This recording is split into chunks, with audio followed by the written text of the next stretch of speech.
Chapter 1055 of One Piece is finally out, and the Shanks hype is getting real.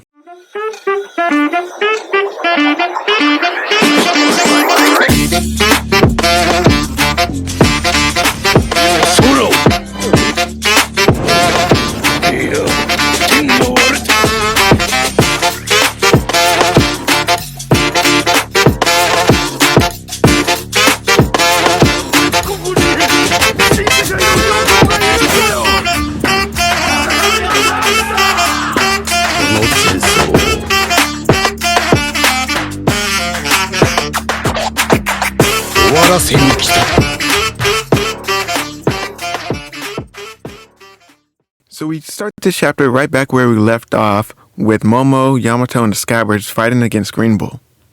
The Scabbards are starting to be completely overwhelmed, even after trying to find a weakness such as fire against Green Bull. But as an admiral, he was obviously able to grow past this weakness, and Raizo's fire did little to no damage to him. It's nice to see Oda showing that the admirals have some sort of competence, as they are in-game villains, and with a lot of people being able to use fire in some way, that would be an easy weakness to be exploited.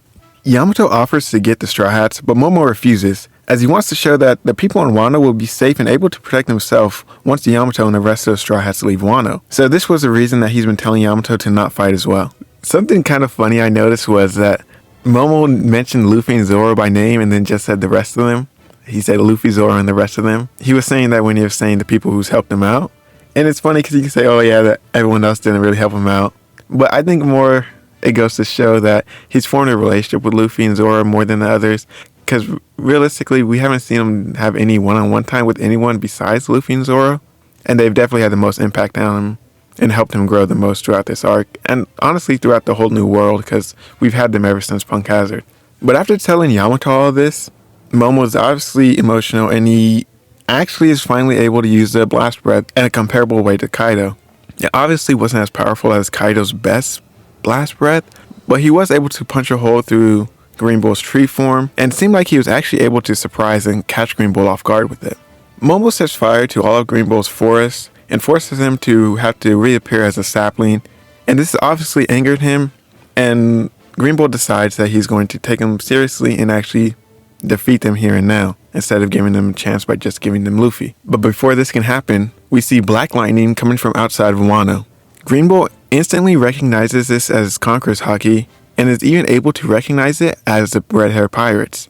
The Conqueror's Haki seems to have Green Bull shaking in his boots, as he is honestly freaking out about it. We cut back to the Red Hair Pirate ships, and we see that it's Shanks alone using his Conqueror's Haki all the way from the outside of Wano to try to stop Green Bull from attacking the Straw Hats and the rest of Wano. This is probably the craziest feat of Conqueror's Haki we've ever seen, specifically used in this way, because once we did get the reveal that it can be used as a coating, obviously that was the biggest feat, but we've never seen somebody use the presence part of it in such a way, one, in such a long range way, two, in a way where it almost seems like he's threatening someone with it. The reason I say threatening is because Green Bull, before he runs off, he says, I get it already. It's not like I want to pick a fight with you guys, at least not today. So it's almost like he took it as a direct threat to him if he were to do anything. But honestly, guys, the best part of this moment for me isn't the display of Conqueror's Haki, but more of what Shanks said. He says this, I won't call you Marines cowardly or underhanded for this, but wouldn't you agree it's in bad form to go after those worn out saplings when they're exhausted from making pirate history? We then see a flashback of Momo, Luffy, and Hiyori, and then Shanks with a very angry face says, does the new age frighten you that much? And for me, this moment was probably the best moment I've ever seen from Shanks. I like how much emphasis Oda has put on the new age for him. You know, every time we see him, it's like he's doing something to protect the new age or to protect certain events from happening. It's almost like he's giving these new age pirates and people a chance to grow before they have to actually fight back against the powers that be. It's just very clear that Shanks does not want the Marines or the world government or old age pirates from stopping this new generation from reaching their full potential. And that goes back to some of the stuff that Odin learned, that the new age pirates are going to come to Wano and they're going to be the ones who bring about the dawn of the new world. So with all these events that Shanks has partook in, it's very clear to me that he's not an evil person, even if he might seem like he's doing some things a little bit sneaky, I think everything he does is for the benefit of the new generation pirates, specifically Luffy and those who are going to bring about the dawn. But with the pressure Shanks put on Green Bull, he decides to leave, saying that he doesn't want to fight him, at least not today. We see Yamato celebrating and Momo crying, almost seeming like he recognizes who that is, which I wouldn't be surprised from what we see in the next page. We then come back to seeing some of the Straw Hats partying. We see Brook, Frankie, Usopp, Chopper, and then other Wano civilians. We see Hiyori and Otoko. And then we cut over to, it seems like the edge of the town, and we see Luffy, Zoro, Jinbei, and Sanji all sitting, seemingly watching Momo and Yamato and the rest of the Scabbers fighting from afar. Luffy remarks that Green Bull's gone. Sanji says, yeah, it looks like they don't have to get themselves involved after all. Zoro says to check out Momo. He's obviously proud of him, and probably, honestly, it's a cool moment. It's like he looks at Momo as a little brother. And then Jinbei goes on to talk about the hockey. It was really something else. And then Sanji says, yeah, who was that?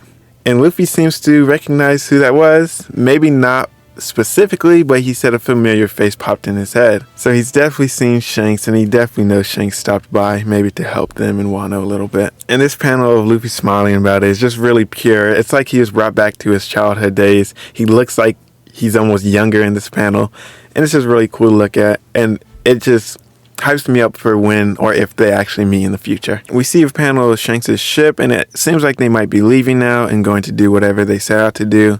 Maybe go deal with Bartolomeo or something else. But then that's the end of the chapter. So you can probably tell I skipped over the Pluton parts with Robin, Law, and Sukiyaki. I think his name is Odin's father, the past shogun. I didn't forget to cover it. I just think it's important enough to cover in their own video. So expect a video on that coming in the next few days. But yeah, guys, this chapter was really insane, really crazy. It's definitely built a lot of hype up for Shanks, especially since the movie's coming out as well. And hopefully we get to see some stuff from him in there as well. But yeah, with Shanks stopping Green Bull, it obviously seems like that's what he came here to do. He probably expected that somebody would come after them after they defeated Kaido. So he didn't want anyone to be messed with in a weakened state. Even though I think Luffy and the Straw Hats could have took Green Bull, it's still kind of cool to see that Shanks came by to help, even if he wasn't going to meet Luffy right now. And it's just crazy to see how powerful Shanks is, specifically with this hockey. And for him to scare an admiral like that, it's kind of surprising. I think a lot of people are going to be surprised by it in the same way I was. Because I obviously have always thought the Yonko are quite a bit stronger than the admirals. At least most of the admirals. I think Akainu and Aokiji, when he was an admiral, were definitely able to kind of go toe-to-toe with the Yonko, even if they didn't end up winning. I thought they can put up a good fight. But with this, at least Shanks, it seems like none of them will be a challenge to him besides the Akainu, as Green Bull here seemed very shook just by Shanks' presence. I know there's a lot of people in the community with their admiral agenda who are probably down bad right now. They're grasping at whatever they can to try to justify this, but you know, it's always been Yonko over the admirals. So this chapter doesn't really make a big difference to me. But yeah, guys, that's basically all I got on this chapter, at least the Shanks, Scabbards, Momo, and Green Bull stuff. But let me know what you guys thought about it. Do you like it? Do you like that we've been getting more Shanks? Are you excited to see what's next for him? What do you think is next for him? And also, let me know if you guys are going to see the film Red movie. I know it's not coming out till fall, in America at least, but I know a lot of us are going to probably watch it illegally. Don't tell nobody I said that, but yeah. Let me know if you guys are going to go see it, or see it some other legal way. But yeah, if you like this video, leave a like, and if you have anything to say about this topic, leave a comment. And if you want to see more videos like this, don't forget to subscribe, and look forward to that Pluton video coming out. I have some interesting thoughts on it. Anyways, later.